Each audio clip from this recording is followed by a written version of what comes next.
This is the Average Guy Network, and you have found Home Gadget Geeks show number 546, recorded on September 15th, 2022.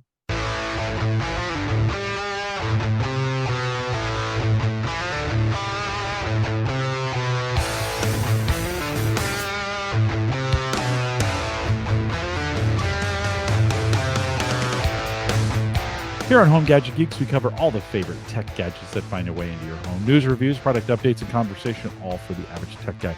I'm your host, Jim Collison, broadcasting live from the AverageGuy.tv studios here in a beautiful Bellevue, Nebraska. You missed the pre-show. That's all we talked about was weather in the pre-show. Of course, we post the show with some world-class show notes out there at the AverageGuy.tv. Big thanks to Agent Crew. If you didn't join us last week, Agent Crew from winespies.com. I did end up buying some wine. I started a locker. I think I have 5 or 6 bottles of wine out there that I need to add 6 more, and they'll ship them to me for free. Some good deals. Gives me a chance to kind of hang around and wait for, they have these flash sales that they do, and so every day you get a different wine to take advantage of, and so we're building the locker. If you haven't checked it out yet, winespies.com. No affiliate or anything like that, but if you want to head out there, the locker, I think if you're a wine drinker, the wine locker is kind of the way to do it. So give it a try. And then, of course, big thanks to our Patreon subscribers as well. I mentioned them a little bit earlier, but if you want to take advantage of that, theaverageguy.tv/Patreon. Gavin Campbell is hanging out with us. You know Gavin. He's kind of the home automation, writes his own code for home automation. Gavin, welcome back to Home Gadget Geeks. Thank you very much. And yeah, just to say to the listeners, this is not my day job. So, it's just something I'm really passionate about. I like doing. So, I get things wrong, but you know what? I like to talk about it. Do people say you get things wrong? All the time. Really? Yeah. And you know what? I let it go. People are always ready to point out anything you say wrong. They are. So I just let it go. I know I was kind of, because that's all you get on YouTube. You should have done it this way. If you thought about it, you should have done it that way. We don't get too much of that here. So I think Gavin, you're in good hands. Okay. Tell me about your other podcast. What are you guys doing right now? How do people find it? What are you doing on your podcast? So I'm part of another podcast, HomeTech.fm, with Seth and TJ. And that's where we talk all home tech stuff. So we go through news headlines, and we talk a lot about what we're doing in our own home, little projects we're working on, stuff like that, and we do that on a weekly. So that's HomeTech.fm. Check it out. And we have like a Slack channel, and it's everybody from like the do-it-yourselfer to the pro. And these pros, sometimes they show us their projects they're working on, and it blows me out of the water, like a $500,000 basement, and just like, it's crazy what they show us sometimes, but it's a great podcast. Well, I'm a little biased, but you enjoy it. I enjoy doing it. you know that this podcast used to be Home Tech. When I first started it 10 years ago, we were Home Tech. And then I changed it to Home Gadget Geeks. And I think you guys stole it from me. I should come after you guys for copyright infringement. I never copyrighted it, so I think you'd win. Go after Seth, if anything. He's at 404, so you got a few more episodes than we do. So go after Seth. Yeah, no, it's okay. It's all okay, and I'm glad you guys picked up on it, and I'm glad there's some good comments. Brian says in chat, enjoy listening to insights on home tech. Always a fun listen. So good job over there. Let's talk a little bit. You got a new mic, so we're not going to spend a ton of time on microphones, but you picked up a new mic. Tell me what you got. Oh, I got the Shure MV7X, and that's the one you're seeing right here. Even still has the tag on it, because I'm kind of testing it out. I was going to say, is that like when you buy a hat and you leave the authentic tag on it? No, it's kind of like when you buy a new outfit and you leave the tag on it so you can return it in case after. So that's kind of what I'm doing here. The guy said I have 30 days with it, and let him know how it is, and I can take it back and try one of the other mics. So I grabbed the Shure MV7X, but this is actually my first time using it. Other than cool, sounds good. It sounds great. Yeah, sounds good. How does it sound to you? It sounds good. The only thing I had to replace on it was the pop filter, the foam thing.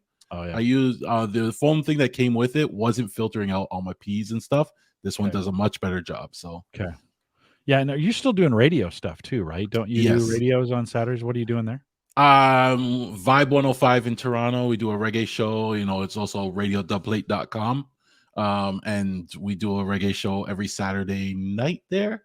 But kind of like podcasting, we pre-record it in advance now too, because ever since COVID, a lot of things have changed. Oh yeah. Yeah. Yeah. Yeah. I can only imagine. Just the it's just been even work is completely different than it was. Although this week is the first week it felt like we were 100% back. Not like Yes. 100% back at work, but like work was 100% back. Like I mean, I still have another day. I feel like I've worked a whole week already by Thursday, and I was like, "Geez, guys, slow down. Where have you been?" So yeah, it's getting. Are you feeling that same? You feeling that same thing with your day job? Well, I've been working from home for 15 plus years now, Yeah, so yeah, this isn't nothing new, but a lot of right. people are back in the office, but there's a lot changing. So companies are starting to experiment with 4-day work weeks, Yeah, and I hope our company tries to pick that up, but my sister's company, they gave them the option of 4-day work week. And it's not like you have to add extra hours. They were just no, just 4 days. just 4? So Yeah, yeah, just 4 days. yeah. And I thought I that was don't great. I don't know what I'd do with myself, just to be honest. I mean, I complain about it, but I'd sit around here on Fridays like, what do I do You could now?" get a good mow in, like I mean, I could go out and get a mow. I don't I don't know. I like working. So for me, I mean, there's times I kind of go, yeah, I've had enough. I need a break. But I yeah. have the kind of job that if I need to, I can. I take breaks when I want to. It just feels like everybody, at least where I'm working at Gallup, everybody's engaged, everybody's busy. Yep. This We're back. This feels like pre-pandemic crazy, craziness going on here. Well, So I just got my Gallup survey sent to me yes. like 10 times over the last week, Do you want me to give you the answers? Can I can I, tell you. I already filled it in and submitted it, Oh, like shoot. management was all over me. Make sure you fill it out. So, Yeah. we go through Okay. that too. Next time, call me. I'll give you the answers. I know it's All five, right, I'll five, remember that. five, five, five, five. How That's do I you get guys to are the end? you guys are well, it shouldn't be that long, to be honest with you. Maybe I mean, you guys do engagement with us? Is that what you guys do? So they ask, like, do you have a best friend at work? Do you Yes. Yeah, yeah, yeah. You do have the right materials and equipment to do your job. Those Yeah. are our Q12 questions. So there's 12 core questions, and then they can add some around it. So you might get 25 to 30 in there, and but it goes pretty fast. Like you should Yeah. have it done in about 8 minutes. So but I could definitely give you the answers next time. So give me you're don't tell your management that. Yeah, I was talking to this guy Cal. He Yeah. said he could give me the answers. I'll share it with my Uh, team. yeah, next thing I know, I'm going to get this call from our CEO. What are you telling our customers? So it's probably not a great idea. Well, having a mic, we talked about this a couple weeks ago. I think with Dan Lefebvre when he came on, having just kind of having that great audio. I think it's even you work from home. Do you use that mic for work too, or do you have something different? No, my work is just I have a headset, a Plantronics headset. Okay, yeah, yeah, So I use yeah. the Okay, Plantronics for work. I don't give them the good quality. okay, I yeah. save this mic That's for the good stuff. still pretty good. I have a Plantronics here. No, I'm using a Jabra now. I had Plantronics first. We pre-COVID we got Jabra headsets, and now I have Yep. a Logitech wired. No, yeah, Zone. I think it's called a wired Zone, Okay. and their newer ones. They're about $230. They're not cheap, and I really like it. I could get a little more audio back in my ears, when it's my own audio coming back through, like how we get, like you're hearing your voice in full fidelity, right? So Yep. am I in my earbuds. Those headsets don't often do that, and it can be a little frustrating because it's kind of like you're muffled, for most of the day Yeah. on it. But that's the only thing I was different. Bob's got some advice for me. He says on my day off I could go shopping for meat and bourbon. That would be a There you great go. idea. Agent Crew picked up last week when I asked him about mead. He was like, "You know about mead?" And so we had a fun conversation with him. I could, Bob. That wouldn't be good for me. I already buy too much bourbon on Saturdays. I got it. This was one of those things. Sarah's looking at me like, and we used to be this way with hard drives. Like, don't you have enough? And do you ever have enough hard drives? No, No. right? No, can never have enough hard drives. Doesn't matter how much. What do you think, Gavin? For folks maybe listening the first time meeting you, what do you think your total storage is there at your place? What do you have? Live in my server, my Unraid server, I have 12 terabytes, Okay, but I okay, have a decent. lot of terabytes scattered around the house running other storage. Like I have 4 terabytes in my Blue Iris box and, other things, right? And then I have a drawer that has a bunch of backup drives in there that are offline. Like they're just in case one dies. I have Yeah, a whole yeah, drawer and there's probably another 8 terabytes beautiful. just sitting in there. Yeah, So beautiful. Yeah, just some hot swap. I have yeah. trouble with that. I have trouble with keeping drives hot because I leave them and then I'm like, oh, I could be using that, and so I deploy it into something, and then you're like, then you don't have a hot swap drive, And I'm not good at that. I have 80, I think I have 83 terabytes on the in with all the crypto stuff that's going on, Yeah. and those will just fail. Those will kind of fail out. When was the last time you think a hard drive failed for you? Do you remember? Yeah, actually, it happened a few weeks ago, actually. One of my hard drives failed, and of course, I get a notification that it's offline, it's failed. And you know what? In Unraid, it couldn't have been any easier. All I ended up doing, shutting it down, pulling out the old drive, putting in the new drive. I started back up the array. It said, "Hey, you got a new drive in here. Do you want to rebuild it?" I let it rebuild. While it's rebuilding, everything else continued to work like normal. It was like nothing was Yeah. happening, and I just let it go over the course. It took about, I think I want to say about 12 hours, maybe 20, 12 hours to rebuild, right? Yeah. That one drive, because it was only a 3 or 4 gig drive, a terabyte drive. And it couldn't have been any easier. I've been through it before. Yeah. Yeah. It is super easy. I think it's even an average tech guy thing. I have to admit to you though, and I feel bad about admitting this to you. I would have admitted it to Uyghur, but he quit on us. I'll admit it to you though, because you're the next like down, on down the chain, the Unraid, who understands it. I just took my Unraid box down. I was like, nah, I think I'm done for a while. Now, like Uyghur, I'll probably rebuild it into something else, but I don't currently have Unraid running in the house, which means my Home Assistant not working. And I almost set up Hubitat. I tried to get that working. It didn't work. I've had a string of things where I've tried getting them working and they just don't work. Right. That's not working. And I was like, well, maybe I'll install Home Assistant in Windows in a VM. Yeah, that didn't work very well either. And I was like, well, maybe I'll have to set up an Unraid box again. It's just so easy. One, it's easy to set up. Two, it's easy to build. Three, it's easy to install VMs on that thing. Like it's just Dockers. easy. Yeah, no, it's just super easy. So they're doing. I got to get John back on here over there at Unraid, but yeah, it's an easy one. In 2 weeks, Bob and Ryan are coming back on. We're going to spend some time talking about a new build. Those guys are going to give me some recommendations on a new build. You just did a rack setup, and I've considered doing rack. Like, I mean, that used to be ultra nerdy. But Yeah. today, I think you can actually, with all our home automation stuff, you can almost justify a rack or a half rack or a wall mounted rack. I think sometimes when we think of racks, we think of the full cage door like you would see in an enterprise. They don't have to be that way. I didn't bring the pictures over, but if you want to, if you've got them local there and you can bring them up on your screen, what what made you think, like, one, what made you go to a rack for a setup, and then what'd you put in the rack? Well, the one thing that drives a lot of tech changes is the wife complaining about something, right? Like that's right off the bat. In my basement, I had a lot of stuff. I don't have a picture available right now for it, but I had a Oh lot of stuff gosh. just in the corner of the basement, Right. just on random shelves. And it looked messy. The wires were everywhere, computers were everywhere, and I was asked to clean it up. So I was like, this is a perfect opportunity for a rack. And like you said, it doesn't have to be a fancy rack with a door and everything. I got an open frame rack, and it's from Sysracks, right? It came in 100 boxes. I had to assemble it. It was bigger than I was actually expecting.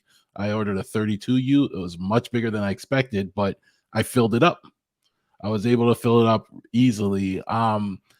A lot of it's expensive. Racks are expensive. The parts are expensive. And I even had to order some of the parts, like the shelves from the States. It was cheaper to get them shipped from the States than getting sourcing them locally at times. So I finished the rack. It took me a long time to do because parts were coming in from all over the place, running wires, making it clean. I even mounted a monitor on there because I can hide things behind that monitor, and now it's done. It looks very clean. Does it look anything? So on screen, we're looking kind of in an open. This is an Eco Gear open frame, similar to this. Yeah, similar to that. The open frame, it just has the bars in it, right? And it's an adjustable, so I can adjust the depth if I needed. Mm-hmm. Yeah, I'm showing these are a 15 and a 20U, which looked pretty big. You did a 32U, is that what you said? Yeah, the one I have is about my height. Yeah. So in its floor, it sits on the floor.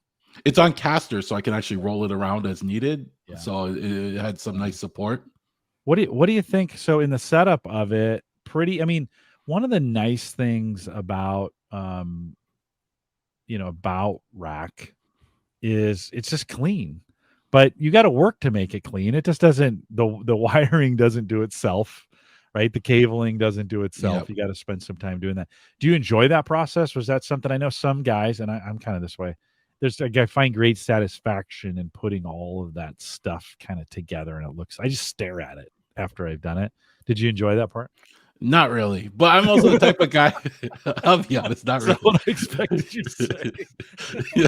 I'm the type of guy before I start, I dream about the finished product, and I'm like, everything's gonna be hidden, wires are gonna be perfect, and then when I'm done, it looks nothing like what I thought I wanted, right? So the process, you cut your finger, you're doing this, you're fighting with length of wires.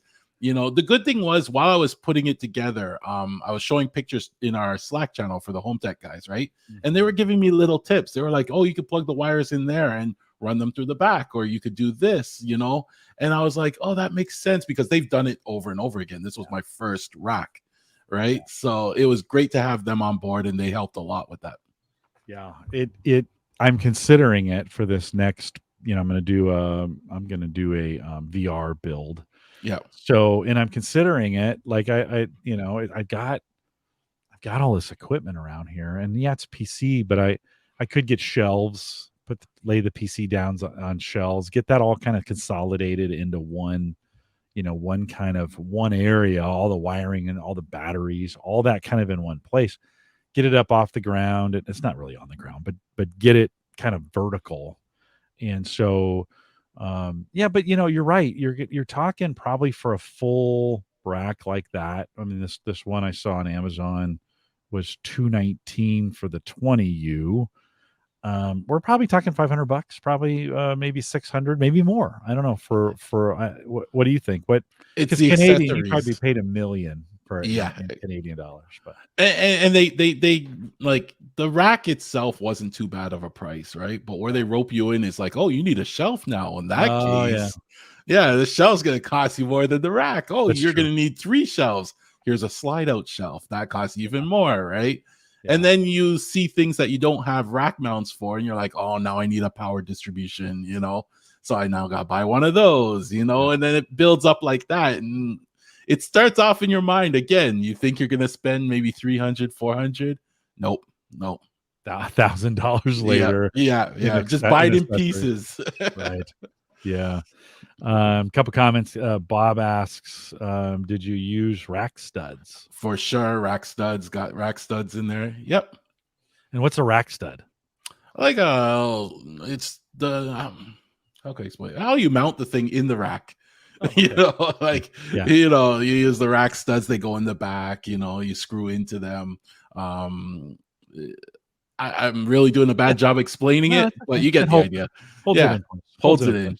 Yeah. Uncle Marv says loves the Eco Gear. That's the one we just showed. Uses it for all his jobs now. Yeah. So yeah, and I think for most people, a 20U probably is good enough. I think I would need 2 of those actually to get everything, put together, and I could probably stack them in some of those kinds of things. Well, some tips one guy's was like, and I never ever thought of this because you just think of the front, right? But they were like, oh, you can mount that in the back, because it's not going all the way deep in the front. So you can find spots in the back. It doesn't have to be in the front. And I was like, oh, you just added to the number of U's I have, right? So Yeah. keep that in mind. If you get a 22U, you also have the back you can mount things in. When you say that, do you mean like because it doesn't use the full width of the shelf for that when you say in the back? Yeah, Or so like my power distribution unit, like it only goes in so far. It's not using the whole depth of it. So then on the other side, I put the second one. got it. So, I didn't use Yeah. up a U in the front. Stuff like that. Like, Yeah. Yeah. Good way. I think, and the whole premise of this is we get a little more air, we get a little better airflow through it, like yeah, in an open one, right? The enterprise ones that you've seen build, of course, they're kind of designed to route the cooling through them. So yeah. doors are closed and some of those things to kind of keep the cool air coming in through those. I often wonder, we've gotten more efficient, chips have gotten better, but have data centers gotten cooler or have they gotten hotter in the process? I kind of wonder. We did a lot of things to cool data centers. Microsoft took a data center and sunk it in the ocean and Yep. used ocean water to cool it, right? For a while. I don't know if they're still doing that or not, but I wonder, data centers are hotter or cooler than they used to be. I don't know. But hey, Bob would know.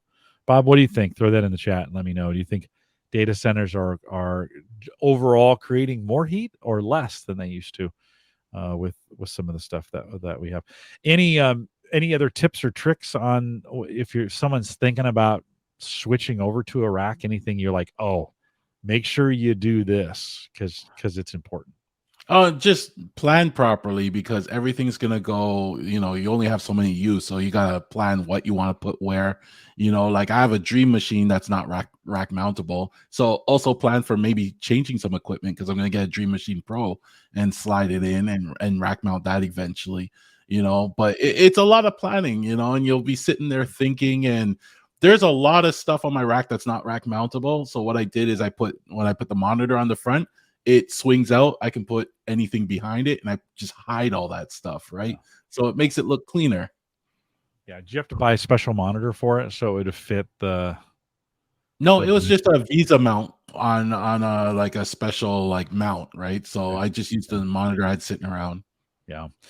Bob says hotter, so we'll Yep. we'll we'll take his word for it. And then he says more stuff computing it, more stuff is being done in them. What they tend to do is have a cold row of input on the front and a hot row of exhaust on the back for massive data centers. So Interesting. it's been a while. For a while, I was in a role where I was in data centers all the time, getting to see some of these things. I think it's been a while since it's been a while since I've been in the Gallup data center. I used to go in there all the time. We give tours and stuff. And then I think with some security stuff, they really have locked that down to just a handful of people to be Yeah. in the data center. And then really we moved most of our stuff, into the cloud. So Yeah. there's less equipment there as well. You've also discovered some new smart home devices that I've never heard of. YoLink is one of them, and LoRa. Am I pronouncing that right? What are Yeah, these? Laura. Yeah. So LoRa is technology. It's short for long range, and it's basically like devices that can communicate over a long distance. So the technology allows devices to go as far as 3 miles or 5 kilometers in an urban area, or if you're in a rural area, you can go up to 10 miles.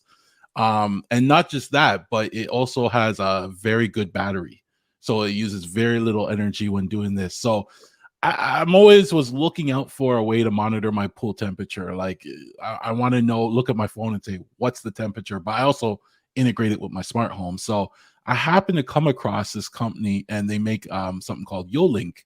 And it's a little hub, but it works with these LoRa devices over LoRaWAN. Ah, that's a tongue twister. But it works well. Like it has an open API. I was able to integrate it into my home and everything like that. And so I have one of their sensors they actually have with an external temperature sensor mounted in my skimmer, and it's telling me the temperature of the pool. And then I liked it so much because my pool, it's at the back of my house. the hub is in the front of my house, and they're able to talk to each other, and they're going through walls, cement, through water. It works. I have no problems with it. And then what I ended up doing was buying another temperature sensor and putting it in my deep freeze, right? Because my neighbor had his freezer. My neighbor had his freezer die on him, and he lost, his meats and stuff like that, right? So I was like, you know what? This is great because it works through the metal. It won't have any problems communicating.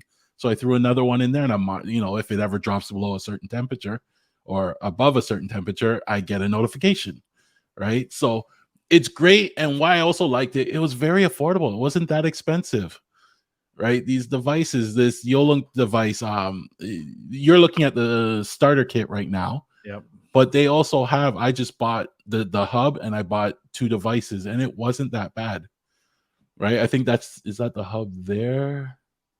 I think that's the speaker hub. No, and that also comes with 2 water sensors. So that, and even that's $54. Yeah. Right. So it's very affordable. So I added that to my whole smart home setup to add. So now I get reliable pool monitoring and my freezer monitoring. I might buy a few more. Here's the hub with motion sensors in it. One of the things I was reading on there is 5-year battery life and 1/4 of a mile of range on the thing is what they had said on there. So super interesting. So what is it that's giving that? Like we're not used to these kinds of ranges and this kind of battery life. What's doing that? It's the frequency, I think, that it talks on. They use I don't know how to explain it. Is it open frequencies or lower frequencies that allow them to get through things and not get interrupted and stuff like that. So hey, they do publish like 5 years, but I haven't even had it for 5 years. That's I don't know. Yeah. Right. I've seen other promises like that with other products, and it wouldn't even last a year. So we will see. But so far it's been great. So Bob says, wow, that's much less expensive than the Shelly Floods that he bought. It is John saying I have my former SmartThings water sensors in my freezer and fridge connected to Home Assistant. They transmit just fine, which is kind of crazy to think that the colder temperatures aren't good for batteries. And no, you have to get a special battery. I can't remember what they call it, but that will handle the temperature better. Yeah, he says he needs to figure out the alerts on it. There's a battery-free way to make sure you won't get alerted, but everybody says, put an ice cube, put a glass of water and put a penny on top of the ice cube. And if you come back and the penny's on the bottom, you got to throw everything out, right?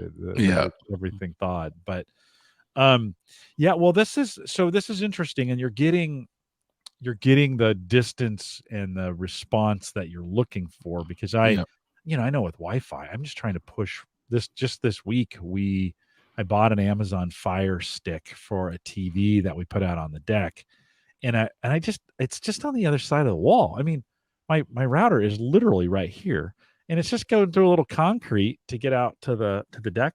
Yeah, it's not good enough. And I'm like, come on, So they don't have a Wi-Fi extender, do they? That would punch through. No, just drill a hole, run a wire, do it that way. No, the stick doesn't have I could, I guess, put an extender on the outside of the house. Yeah. I probably need to get that done.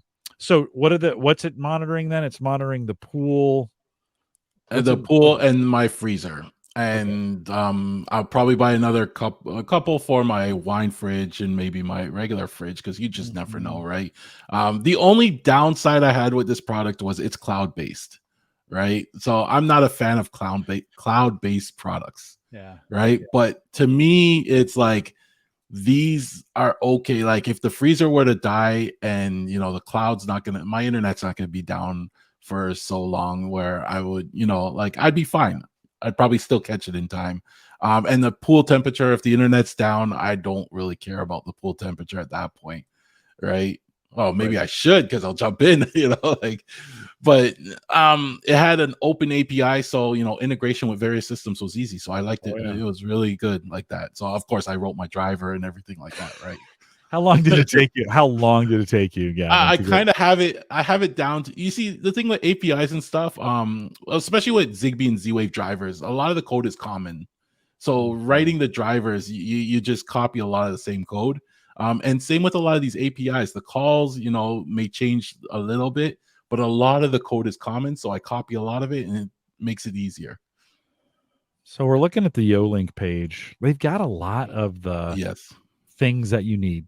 Motion sensor. It's got a garage door. In fact, they got two garage door kits. They have got, like you said, they got temperature sensors. They've got switches, right, that you can plug into. What do you think? So as you move in this direction, will you, as you start replacing things, they got leak sensors. Will you start replacing things with this and go with this? Is it good enough to do that for you? No, not for me. I'm only using this as an add-on to my current setup, and I'll only add the devices that I'm okay if the cloud is down for whatever reason, for a few hours. I'm fine with that. Like I said, with my pool, but I won't replace my whole home setup. Most of my setup, I always think local first. And with anything in my home automation, I always aim for a local, but I'm also okay with certain things that are cloud based. So my Echo B is cloud based. I'm fine with that, right? It still runs if the internet. My Ratio is still cloud based. I'm fine with that. Okay. Yeah. Yeah. Well, and you've got a variety, right? I mean, and you've written drivers for him, you've Yeah. automated him in Home Assistant and Hubitat. so, or in the Habitat. Yeah. Why not? Have you looked at Home Assistant and why do you stick with Habitat?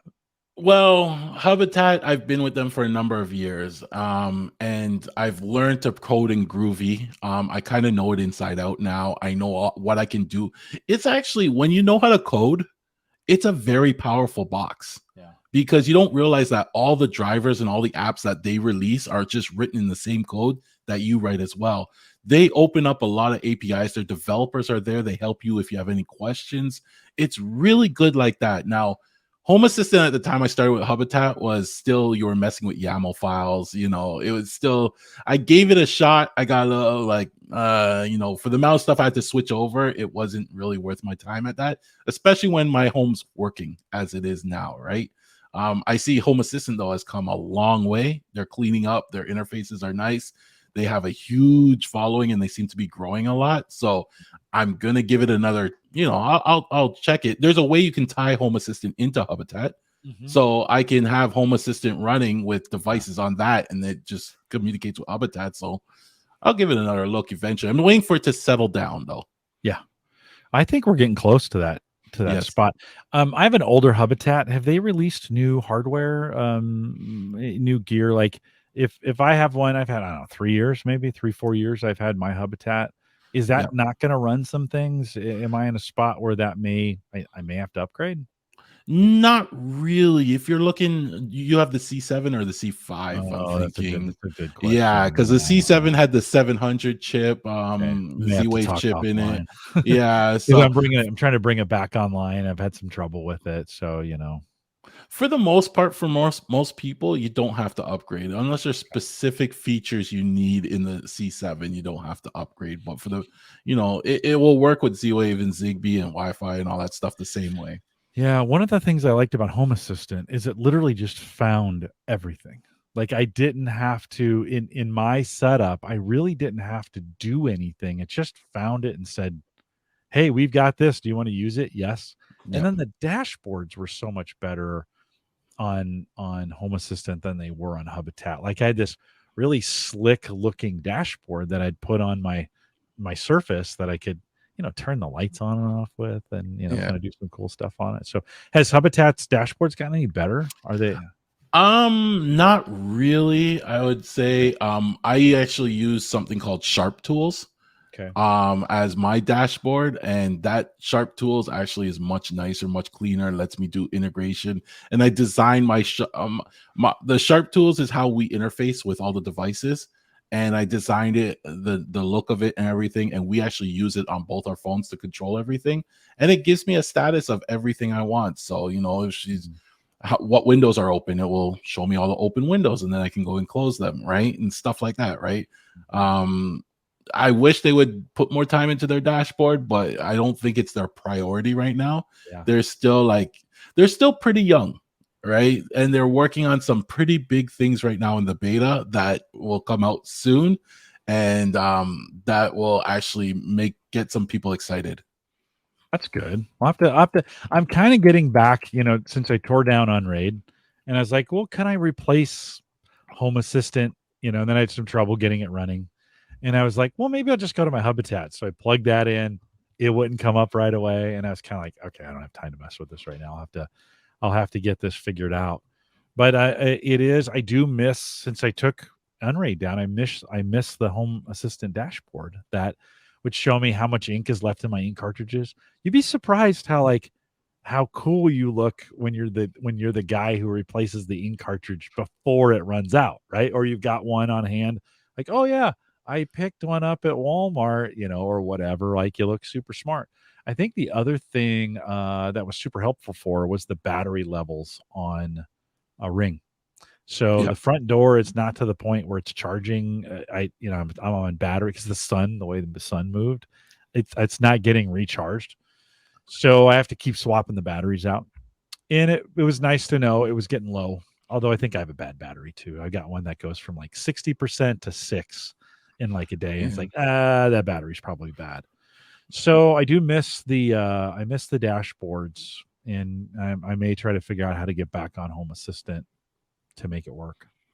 Yeah, I have apps that I wrote that monitor all that stuff, so I can see battery levels. It warns me when they start to get low, so I can take them in advance. It warns me when devices are offline. The coolest thing, I think, the one thing people are most impressed by is the camera setup, because the TV will be on. Someone rings the doorbell, it pops up in the corner of the TV, and they Yeah. love that. From my Harmony remote, I press a button, it shows me all the outside cameras or all the inside cameras, and that's on all the TVs in the house. And whenever they ask me, can you do that for my house? I'm like, you know what? No. No.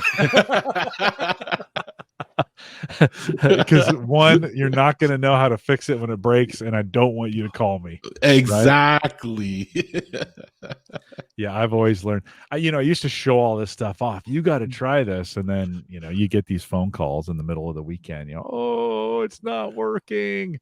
Yeah. So I just don't show anybody anymore. Yeah. No, I don't care. Go figure it out on your own, because I'm not interested in being your tech support on that one. So, you mentioned, you mentioned the security and being able to bring that up on your TVs and such. You had mentioned in the notes that Blue Iris is, you're a Blue Iris user, right? And I think Yeah. Uyghur's talked about this from time to time. We've talked about Deep Stack, but talk a little bit. There's some integration going, or some replacement going on Yeah. of their recognition. Talk a little bit about that. So Blue Iris uses something called used to use something called Deep Stack for all their object detection, their AI local object detection, and it worked pretty well. But they recently announced that they were they were getting rid of Deep Stack, and they were bringing in a new product called Code Project AI Server, and it pretty much looks the same, but I guess on the back end code, it's so much better. So when it comes to detection of people, animals, cars, whatever, it's so much faster, right? Like, from the time someone starts to walk up my driveway, I almost get like a notification right away, because it says, "Oh, there's a person walking up your driveway," or my dog goes out the back, the lights come on right away, because it's like, "Oh, there's a dog here," right? So it's great. What did you have to actually do to make the switch? Because we run Unraid, everything's in a Docker. So I was running Deep Stack in a Docker. So all I had to do was shut down that Docker and spin up the Code Project Docker.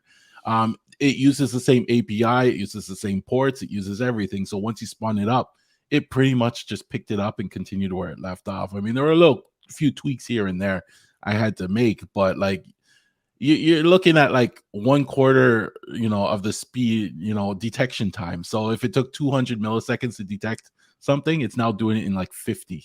Wow. Yeah. Wow.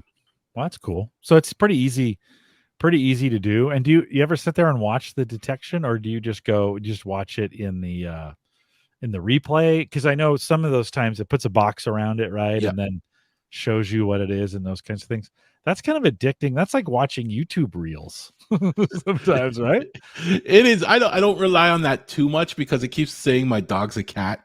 So I yeah, I need a bigger Dog's dog. not happy about that. Like, No, he gets oh, mad. But peeing uh, on it. it's a lot more reliable, I found. And yes, sometimes when you're troubleshooting, you can actually replay a video in Blue Iris and then see what the detection was doing and what they were Mm, detecting or what they weren't detecting. And I had to tweak it a bit to ignore certain things and this and that, but now it's running really well, and I like the new setup they have. do you find with that, like, here's what I find. Sometimes we set up these complicated systems and we get them working the way we want them. And then you think like, oh, I don't have to, I can just let it be. But then like months go by, something breaks on it, and you're like, oh, how did I do that again? Right? Type deal. And you got to go back. Does that happen to you A when you got to lot. And usually when I figure out stuff, I'll add it to my a OneNote page or something like that. Yeah. So, or a Yeah. little summary of how it ties in together, just so I can read that and get an idea again. But usually things break because of an auto update. Like they updated the Docker and now it's like, oh, this breaks and you got to figure out why and stuff like that. So it is a full-time tech job sometimes. I know. I know. And I'm getting less patient with some Yeah. of that. I don't know why. I used to so much like to tinker. And today I don't know, the tinkering has gotten to be a little less in, my, like, it's like, hey, I set this thing up, I just wanted to keep well, let's talk Home Assistant for a second. Let's go back to Home Assistant. You said they're getting better, they're doing more things. Yeah, but they're also releasing an upgrade every single month. And you Yep. get this, oh, hey, dot 9 is available. I just installed dot 8 like yesterday, it feels like, anyways. So on my Unraid box, that upgrade was really slow. So we'd go offline, do its thing, it update, come back, and I was always like, it's never, because my Unraid box was not very powerful. I was never very sure if it was actually doing anything. You kind of kick it off and you're like, okay, I'll come back and check it in 10 minutes, type of thing. And it got to be almost too much. It'd be like if you had to update your iPhone every month type deal. Yeah. 16 is out, right? And this, I'm kind of like, yeah, I'm not gonna. When the point one release comes out, I think that's when I'm gonna make the upgrade. I just don't like. I don't want to. So I don't know. Maybe I should kick myself off my own show for not being, right, more kind of gadgety upgrading kind of new things. But there is that moment, I don't know, there is that moment where you just kind of get frustrated and you're like, that's kind of where I was with Unraid. I was kind of like, I don't know, if so many things to keep track of on this. I don't know if I want it to be a full-time thing. I just want Yeah. it to work. I had a rant this week. This is in our show notes, but I had a rant this week of my TV. I have an LG C1 TV, and it seems like every time I turn that TV on now, it's bringing me some prompt to, like, this week was a new EULA I had to agree to, or Yeah. upgrade this app. And I'm really hating this smart TV because I don't use any of the smart stuff in it, right? And the worst part about it is because I use a Harmony remote, the remote's programmed to the HTPC, not to the TV. So you can't even answer those questions on the remote. So the wife calls me and she's like, well, how do I get rid of this dialogue? And I said, you know what? Turn off the TV and go upstairs, watch the other TV. Like, I hate that. Yes. You see, Bob. Yeah. Yeah. To get out of that, I deselected, I didn't agree to anything, and it disabled a whole bunch of stuff on me. Like, these smart TVs are just getting like ridiculous, but I don't want to unplug it because I want the updates. Yeah. Right. Because they've Right. released Right. some updates for that Right. fix certain things. But if I Yeah. unplug it, I don't get those updates, and I don't want to manage my TV. Well, like, so Bob says like this. He says, make a folder in a cloud drive, link it to something like Notepad and back up your configs and instructions to, yeah. And I'm like, no, it's too much. I don't, I don't want to. I don't want to. No, Documentation. No I one don't. writes I'll documentation. forget my own. I'll forget my own. I'll forget my own setup. And I'm like, how did I configure that again? Uncle Marv says Skynet is coming. Yep.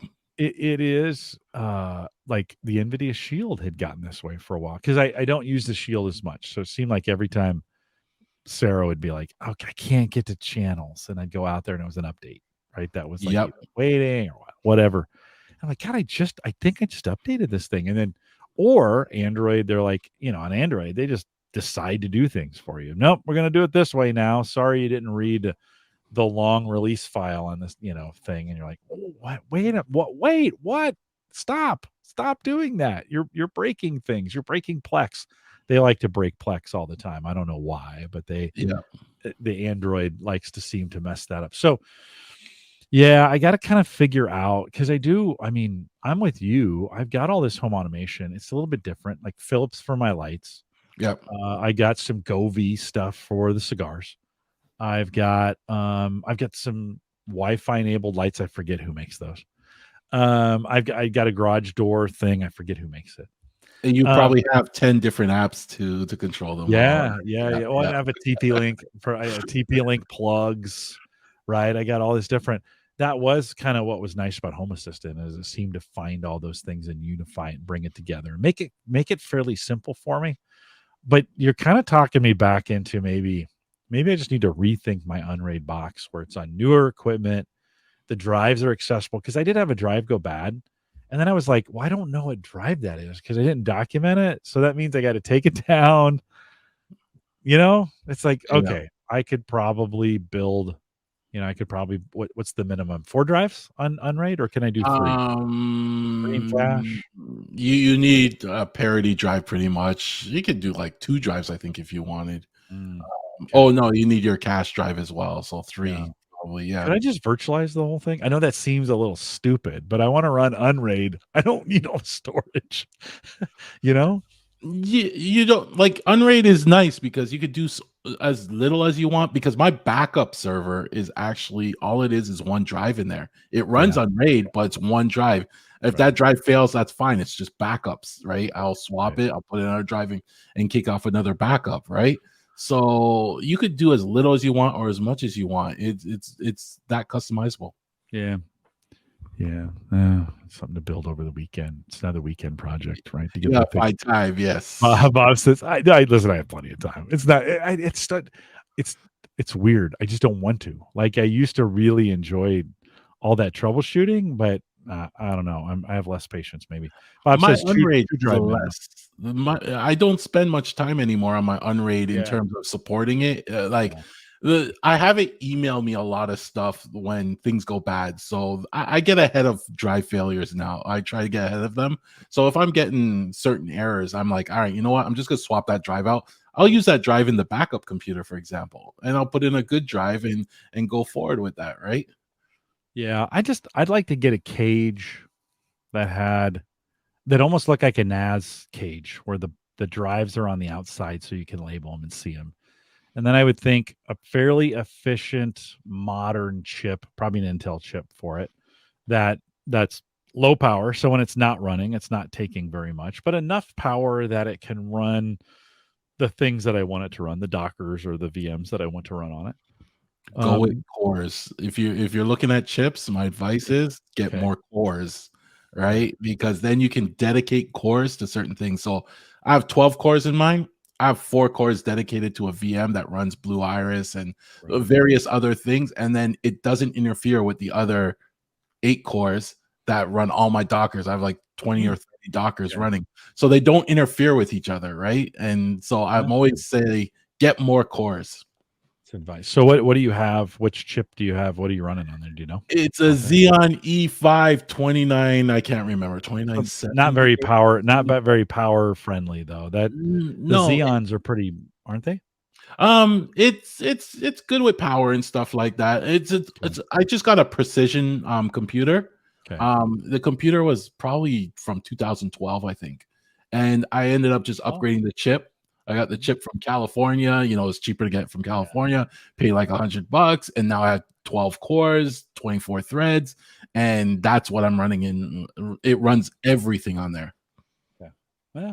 Something to think about. The box that I was running it on's fairly old. I mean, it was a Core i3 540, so first gen Core i3, Yeah. probably 12 years Mhm. old, and I mean, it worked. just not great. It's like there's 4 gig of RAM on that thing, and You So, want to anyways, throw more RAM in there, yeah. yeah, no, right on, right on. Yeah, no. It's just get a more get a more the Bob and Ryan over at Think Computers always dog me because I make stuff last forever. I literally make it run till it just is dust, and it's just the way I am. So don't judge me. Um, you speaking of that of backups, you recently switched your backup provider from CrashPlan to iDrive. I didn't expect to see that. Why the change? Well, first of all, I've been Crash Plan for years, Yeah, and yeah. it's just their app was just a headache, right? Like it was just failing and backups were failing and I couldn't it seemed like it was constantly like what was it doing? It does this process it runs and it seemed like it was just constantly doing a cleanup process and I couldn't figure it out and I just got so fed up of it that I was like, you know what, let me look around. And I looked at all the popular ones, the Backblazes, etc., Hmm. etc. Hmm. And I came across this iDrive and I've never really heard of them before, but I was like, for the price they were charging for the amount of storage I needed, I looked at their app. So some of the backup thing software, they wouldn't do things like allow you to back up off of a network share because I would run the app in a VM, but I have a drive map to my Unraid server and I want to back up that stuff. But you'd be surprised, a lot of those apps didn't even let me do that, right? So iDrive let you do this. Their app met all my requirements for the price, everything. I just said, you know what, let me give them a shot. So I went with them, and it's been working. Every morning, I get an email that says your backup's complete. We backed up this much data. You're good, right? There was a period when it was failing on a couple files. I contacted support. They told me what it was. I deleted those files. I didn't need them anymore, and I was back in business. But keeping an eye on it whenever there's a successful backup was important to me because when it does fail, you don't want to find out it was failing for 3 months when you need to restore something too, right? Hmm. How have you tested a restore? My backup, all I want to do is be able to restore files if I need, Okay. Okay. right? So Like you're not not trying to do bare metal or any of those kinds of no, things. Yeah. all my computers back up to my backup server as bare metals backups, and I've Yeah. Yeah. actually restored to that. But when I'm backing up to online, it's just files. So if I need a file, I've gone on there and just grabbed the file to get it back, right? So it does that. So they have a personal and a team plan. Their typical $80 and $100 a year for their storage. What did you get and how are you doing it? I can't remember because this has been a while now what I was paying for, but I know I got it for a deal. Okay. Yeah. Yeah. So you always take advantage of that deal, and All right. even after that deal was up, it was still working out cheaper than Crash Plan for me. I think I have the personal one for 5 terabytes because I Yeah, 5 I was that's pretty generous for 5 yes, terabytes, right? and unlimited computers, but I only run it on one computer. But I'm up in I only do about 1.5 to 2 terabytes, I think, Yeah. are up there, Yeah. and that's it. Well, a lot of folks are on the Crash Plan Unlimited, right? Yeah, Because it was unlimited, right? And I know, and I would say even today, this was, we had all those problems with Crash Plan and they changed their plans and a lot of people left them. I ended up going to Backblaze and it'd been great. I've on B2 and I'm not using it. Although I've been using a Cronus cloud the plan I have gives me 500 gig.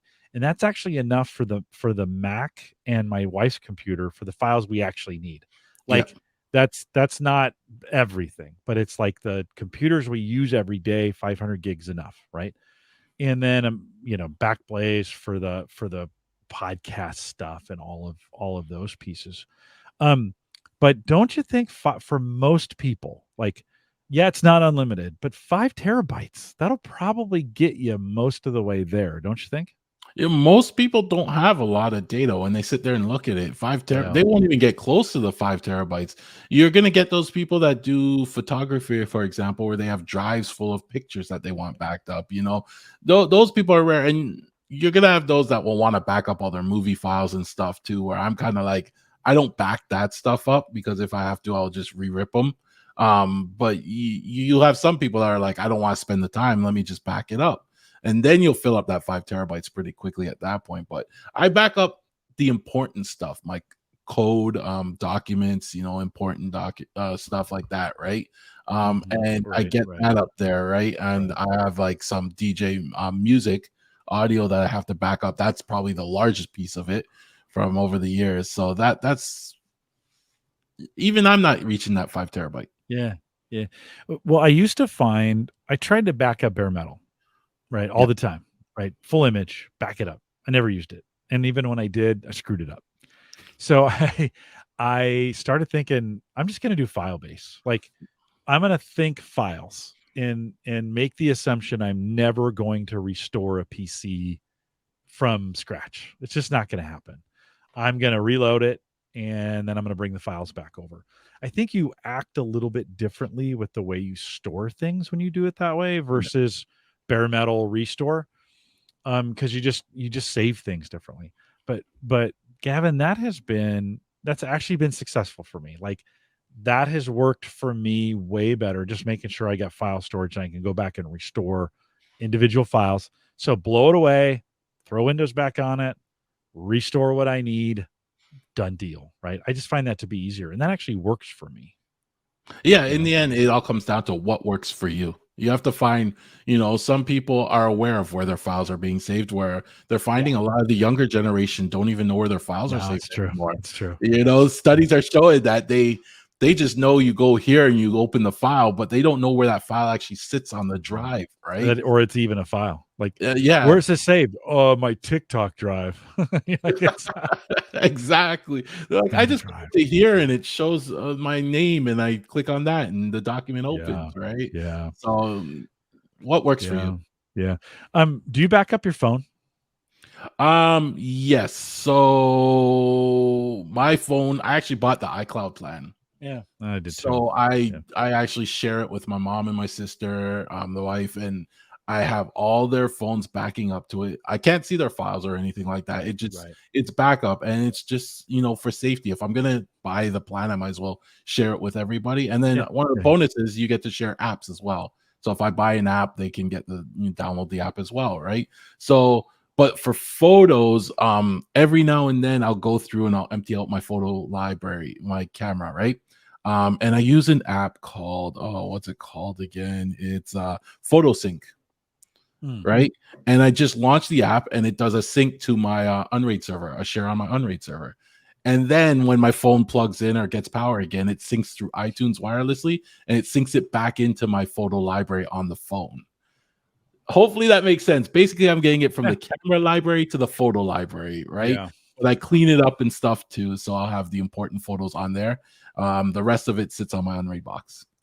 You can literally on your phone have pictures going to like 7 different places and Yes. not know it, right? You can have Google Drive, you can have Amazon, I think still is doing this. Yeah. You can do it to the iCloud, you can do it to OneDrive. You can like if you use those services and they're like, "Hey, you want to back up your photos?" Yeah. I'm kind of getting to the point. God, I'm getting old. This is the problem. Again, Gavin, I'm getting really old. But I'm kinda getting to the point where I don't care about my pictures anymore. I'm kinda like I know this sounds bad, but, like, I mean, I take them and I post them places where I want people to see them. But I got so many pictures of things that, like, I don't like, I just don't know if anybody cares enough about my pictures that like, both my mom and dad have passed away in the last 8 years, and we've gone through all their stuff. And my my mom had reams of binders of pictures that we literally went through one more time, and then, you know, I know we what got you mean. you know? And you're like, she held on to that stuff for years, hoping we would enjoy it, and we did. Don't get me wrong, we did. Everybody feels a little bit differently about this, and so I know some of you are screaming at me right now in your car, like, "No, like, the kids." Yeah, I'm not even sure the kids like the pictures we took of them when they were kids. We've got some albums around, but I don't know. I'm not as I think sometimes we think we can't miss a single picture, and sometimes I wanna go, "God, live in the moment for a Yeah. second." Like, don't be so worried about your pictures and the videos and stuff that you're getting distracted from what's actually important, which is you're there in the moment. I don't know. That's just again, maybe I'm Scrooge. I'm just getting to be Yeah, an old curmudgeon. I feel the same way too, because when I look at my camera roll, it's a lot of pictures of serial numbers and things. If Yeah, you think yeah. about a serial For me, number it's or how that cigars. wiring was done or stuff like Yeah. that, or my dog, but it's never of like anything else in the moment, right? Like it's all just, I just need a picture of that so I could take it over here, right? Like, Yeah, yeah. No, that's you right. I know, I do the same thing, like, or I can't see it, so I put my phone out and take expand a it, picture. take a picture, Okay, so then I that's when can we're blow it getting up old. again, Yep, right? exactly. You're like, "Oh, I can't see that thing," which is just Well, super handy. I walk the cemetery every day here in Bellevue. It's just it's a hilly, very convenient place to walk, but I've also gotten in the habit of there's a grave finder, I think it's called findagrave.com. People can submit requests like, can you go take a picture of this grave? It's here. And so we go find them and then oh, take pictures of them, right? So my phone has a bunch of random headstones in it, right? Where we've taken pictures, and you start scrolling through it, and you're like, bourbon, bourbon, bourbon, cigars, yeah, granddaughter, yeah. graves. You're like, what are you doing with your life? And you're like, hey, listen, my phone pictures don't look as bad as they appear, but no, they are actually pretty bad. I got some sunsets, in the mornings lately. I'm walking between 6 and 7, and so Yeah. that's when the sun's coming up, and it's beautiful. So you take a few pictures, and so I don't know. It is. We also, and there's some stuff going in the chat room. Joe says one thing I love about Android is it's synced to my local server without having me to do anything. So Yep, great. the I've app got I an use does that too, right? You can make yeah, it automatic if you want to. Yep. awesome. So you got an 8 places in the cloud, and then one on, one. You also have a local copy that Yeah. nobody's going to be able to find. Or One thing I like about the sync services though, when you look at iCloud and Google, is when they make those montages. So in your case, it would be a montage of headstones probably and with a little yeah, music yeah, behind it, yeah, right? yeah, But we've yes, gotten a few of those montages where it's like over the years, you and your furry friend, and it would be pictures yeah, of you and the dog. And I actually sit there and you get yeah, like, I yeah, remember that. And it gets a yeah, little emotional. And you're like, oh yeah. yeah, when he was a puppy. I like those. No, I agree with you. Those are actually really helpful Yeah. because it's creative, right? It's different than just your pictures. But like there's a section where my granddaughter was over, and we were just literally doing selfies, her and I, with her head here. And like I figure I'll take 30 pictures and one of them will be really good and I'll delete the rest. No, I didn't delete No, the rest. They're all there. They're all they're there. all good. Why do you have 30 pictures with your granddaughter? That's just what we did. We just took those pictures. So it is. I For a while too. When I had the Drobo running, I had things backing up to the Drobo. I had all these pictures backing up to the Drobo. I had them on the Drobo. I had them on I had them on the Unraid server. I was backing them up to OneDrive. So they were not only that. Not only were they going to OneDrive, but then they were downloading to all of my computers that had OneDrive on them. So I was, Yeah. there's like 9 different places where they're at, and so it's a little ridiculous. I get why we do it. But it is a little ridiculous. I've like, well, I got 500 because of the plan I bought on Acronis. I got 500 gig. I was like, well, might as well use it. I got it. Yeah. Might as well Yeah. use it. So backing up there, and I am doing some local backups as well, which even though I just said I don't do bare metal, and I guess I could, right? Acronis is kind of known for their bare metal restore. Yep. It's pretty good, but I still probably would never use it. I've used the bare metal restore a few times. Like I have every computer in my house back up to my backup server, and it's using the internal Windows backup. And I've actually had a drive fail, and then I just pop it out, pop in a new drive, Windows 10 USB, and then restore the image, and it would boot up like normal. So Mm-hmm. as long as you're backing up, as long as you have a backup and you know that backup's good, like at least your data's safe. Mm-hmm. Yeah. Yeah. I think I care less about my data these days. I get like, oh, whatever. It's not that important. I don't know. It's kind of, but yet I'm still doing it, right? I'm still doing it. A couple comments coming in the chat room. Bob had said earlier, the biggest thing is using a server chip. We're talking about Unraid here for a second. So Okay. using a server chip instead of a consumer chip is a number of PCIe lanes that you get for controllers. An i3, 5, 7, and i9, I think. or he said i7 twice, so it doesn't matter, have like 20 servers, workstations have like 40 and support ECC memory. So that maybe, I mean, is worth thinking, right, about if for this, I could probably, if I was going to buy an Unraid box, maybe I would buy an old server board and put it in something, in another case that had the setup that I wanted for the drives. So that might be an option. Thoughts on that? Yeah, you'll get into. I was looking at old servers and stuff like that, but then I think you get into more power requirements with some of them, or they get louder. The fans you'll have to start dealing with. So my setup's all in the basement, so luckily I don't have to hear it, and it's naturally cooled. I'm good with that. The one thing I want to get though is I want to get like rack mounted, just a bunch of discs. And I've been doing some research because right now I have two eSATA like external drive bays, but I want to rack mount something. So I kind of wanted to get like a little chasis where I could put in like 8 to 12 discs in it. But then I just don't know how the interface would work back to the computer at that point. I'm still researching it. Yeah. So that's my next probably upgrade to the rack. Yeah. Yep. Dan says, been a long time since I've used anything Acronis. Good to hear they're still in the game. Yeah, they're actually getting, much like you said with Home Assistant, they're kind of getting popular right now, and they're doing a lot of stuff. They've added a lot of stuff to their software. They've done a lot of engineering to it, so it's pretty good stuff. I've liked it. And they've built in some antivirus, anti-malware, ransomware stuff into their software as well. So it's not a bad protection solution. If you're going to use them for backup, you kind of get it all in one. So Bob says workstations equal quieter servers on desktops. Yeah. So yeah.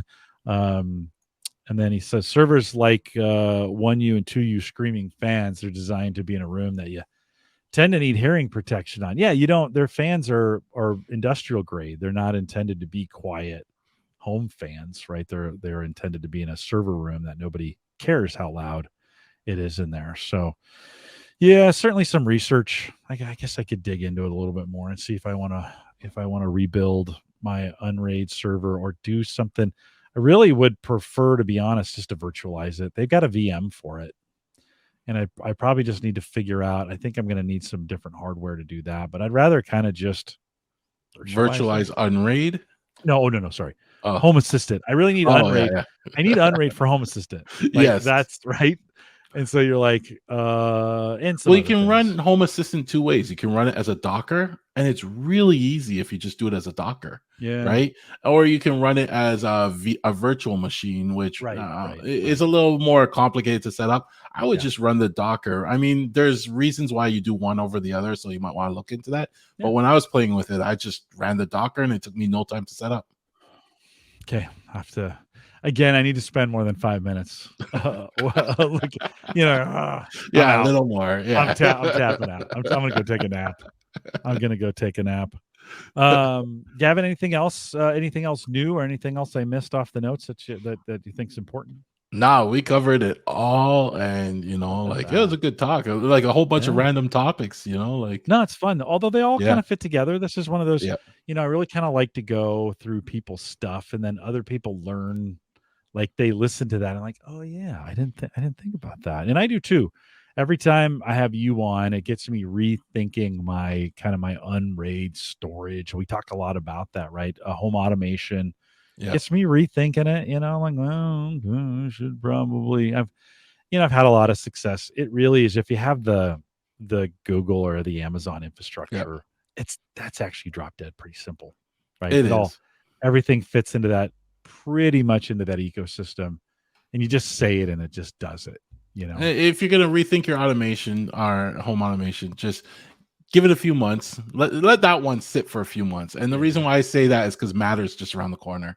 So Matter has a bunch of promises. I don't know what it's going to live up to yet, but let's see what happens with that, because it's going to probably change some things in the industry, make your decisions a little different. So, put that on the back burner for probably 3 months or so. Okay. iOS 16.1 beta just released or just came out recently, and it had hints of Matter in it. So it's close to coming out. Okay. It's close. tell me what. So you say Matter, and I think of Brain Matter. What's Okay. Matter? Matter's the new home automation, I guess, protocol standard that's gonna let all these big companies like Google and Amazon jumped on it, and it's gonna let them all their devices talk to each other, Oh, right? okay. So the whole promise is that once it's Matter certified, you'll be able to use whatever dashboard you want. You'll be able to, they'll all communicate and work together. This is the promise, Okay. right? Yeah. We're already Okay. seeing signs of companies kind of putting in ways that they're gonna hinder it in a way. Like I heard with smart things, like smart things could be a Matter controller, but it won't expose certain smart things devices back into the Matter ecosystem. So it's kind of like, oh, that's kind of not what we want here. We want everything just to talk to each other and Yeah. work with each other. So when it gets released, we're gonna see how the big companies have decided to lock us into their little ecosystem, Yeah. That makes sense. where they'll import Matter devices, but they won't export the Matter devices. I don't know. But that being said, it's around the corner and it's going Okay. to change a lot Okay. of things. So, Well, I tell you what, if the Amazon infrastructure allowed me a dashboard that I could put all this like the Home Assistant dashboard, yeah, it'd be game over. I would have no reason to go to like I just really want a good dashboard where I could see. Yes, like let's use the printer ink. I use that in the very beginning. I do use that feature. And yes, Amazon will say to me, "Hey, you need it printer ink." It'll tell me that. I don't need to go to a dashboard. It'll tell me that. I don't want it yeah, that way. I want to see it on a dashboard, right? Now it wants me to buy it, so it's always saying like, "Hey, well, yeah. I can refill this for you." You would think that'd be terribly convenient. I don't trust it for some reason, You you know? think it's going to order the wrong thing or give you No. the most expensive Yeah. version of it. That's how I Yeah. feel. Yeah. And even Yeah. worse with Amazon, I was reading this week that they're going to start introducing ads into their replies and stuff like that too now. Oh boy. So, Yeah, like, makes sense. once if they start doing that, it drives me nuts. I'm going to get rid of all my Amazon devices. I don't want, when I ask it to do something, I don't want to say, by the way, well, it's already doing that, right? But I mean, if it gets even Yeah. worse and starts doing ads, no. Remember in the Truman Show, every time they would like he'd be like, "Oh, I'm cold," and she'd be like, "I can make you some hot chocolate," and then she'd show the, It was an ad, yep. and he was like, "Why are you doing that? You're that's funny, right?" I think we may get to that point where, the ads coming in. By the way, Yeah, and I'm getting some of those suggestions. I got a notification the other day that, hey, your printer ink's low. I can order that for you. I think maybe I should just let it do it once and see, and because how see, much yeah, more can it really be? And then just kind of compare. If it's, sometimes we spend $5 to save a nickel, and you're yes. like, it, so I've got, Dan brings up a good point. Hey, a lady, what's the weather? We do say that from time to time, and then the answer is today's weather brought to you by the Weather Channel. Yeah, Visit the exactly. weatherchannel.com and get all your weather needs, whatever, this well, and Bob says, if you ever said, you never have a second cup of coffee, would you like to increase your subscription to that? And I use Nespresso, and actually that would be one of those kinds of things. Like the A lady can detect, you can put it in guard mode, and if the glass breaks, if there's glass breaking or those kinds of sounds, it'll alert you, right? I need it like when the Nespresso pod drops in it counts that for me. Like, and then it says, "Hey, you're running low on coffee. You might need to reorder." Now I say that, but then I don't trust it. Like, I'm impossible. You'd be surprised. I was actually looking at something like this, and it's like it's like an Amazon scale, but of course I can't find it now. But Yeah. it basically it knows the weight of the product, so you can put Yeah. like toilet paper on it, and then when the weight gets below a certain point, it will reorder it for you automatically, send you a notification. So Amazon has products that do things like that for you Yeah. automatically. I know. Your Nespresso could get auto reordered. I just don't trust that. Like, I should. I should trust it. Like, I listen, I've gone in and made worse shopping decisions when I was going in to buy something like, oh, I need to get, and I go, and then I end up leaving with a whole bunch more stuff. So Yeah. I can't even trust me. All right. Well, let's end it on that because I can't even trust me. So on that, a couple reminders. Gavin, first of all, thanks for coming out. Thanks for being a friend and representing HomeTech.fm really, really well here on Home Gadget Geeks. Oh, thank you. We'll encourage folks, if you haven't added that to your podcast list and you're interested in home automation, all those things, you should head over there and subscribe right now. HomeTech.fm is probably the easiest way. I'm sure there's links to get that done, or search for that in your favorite podcast app. And Gavin, thanks. Can you hang tight for just a second? Are you okay? For sure. I'm good with time. Yep. Couple reminders on the way out. One, big thanks for our Patreon subscribers. I said it in the beginning, but I do appreciate you guys. If you want to support the show in the way, we just have one easy $5 plan, theaverageguy.tv/Patreon. If you haven't got the coin, I've got a few of those I can even mail out to you if you want to jump on that as well. See what else. Oh, big thanks to Christian over there, Maple Grove Partners. If you get secure, reliable, high-speed hosting, if you need a place to host something, anything, he's really good on the WordPress side of things, but he can do just about anything. The WizKid will do it for you. Head out to maplegrovepartners.com, and plans are still $10. He hasn't raised his prices, so not for now. So you might want to jump in there, and plans are $10. Join our Discord group, theaverageguy.tv/Discord. A nice, quiet group, but very, very helpful. And they won't spam you over there, but good conversations, deals from time to time, home automation. The networking section in Discord is kind of like just what we talked about tonight. It kind of is just a really fun area to go out and I learn a lot from you guys. If you want to leave a voicemail message for me, if you got a question or a comment, homegadgetgeeks.com. There's a blue record button in the bottom right-hand corner. You can do that as well.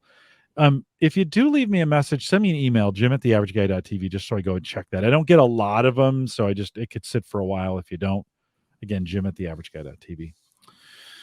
All right, I think that's it. We're live every Thursday, 8 p.m. Central, 9 Eastern, out here at theaverageguy.tv/live. Next week, we did have Dave from Mac Geek Gab coming on, but he had to move. I may take next week off. I've got some family coming to town, and I just may take it off. The week after that, Ryan and Bob, I need to give them their homework. I've been saying this, but I haven't told them that they're going to help me pick computers. So I better email them this week and be like, hey, I want some recommendations from you guys. I don't want it over the top, but I want some good stuff. So I'm going to put Bob against Ryan, and I want you in chat just kind of watching these two duke it out. I want their recommendations. So I'm going to say, Ryan, what do you think? And Bob, what do you think? And then I'm going to say, hopefully they'll fight. That's what I'm kind of hoping for on the show. Get the best possible gear on there. That'll be in 2 weeks. And then Jay Franzi's coming back, and I got Edward Weniger coming on as well, talking about some cryptocurrency. Certainly some interesting things happening this week as Ethereum finally merged. Took forever, but Ethereum is now proof of stake, which means Ethereum miners no longer work. I never thought I'd see that day, but that day is here. So it's a pretty major change in crypto. We'll ask Edward about it, and by then we'll have some fallout on it. Crypto prices are down right now, and I don't know if it's because of that, but we'll chat with Edward a little bit here coming up in a couple weeks and get the latest on crypto. If you're joining us in the chat room, thanks for coming out, and with that, say goodbye, everybody.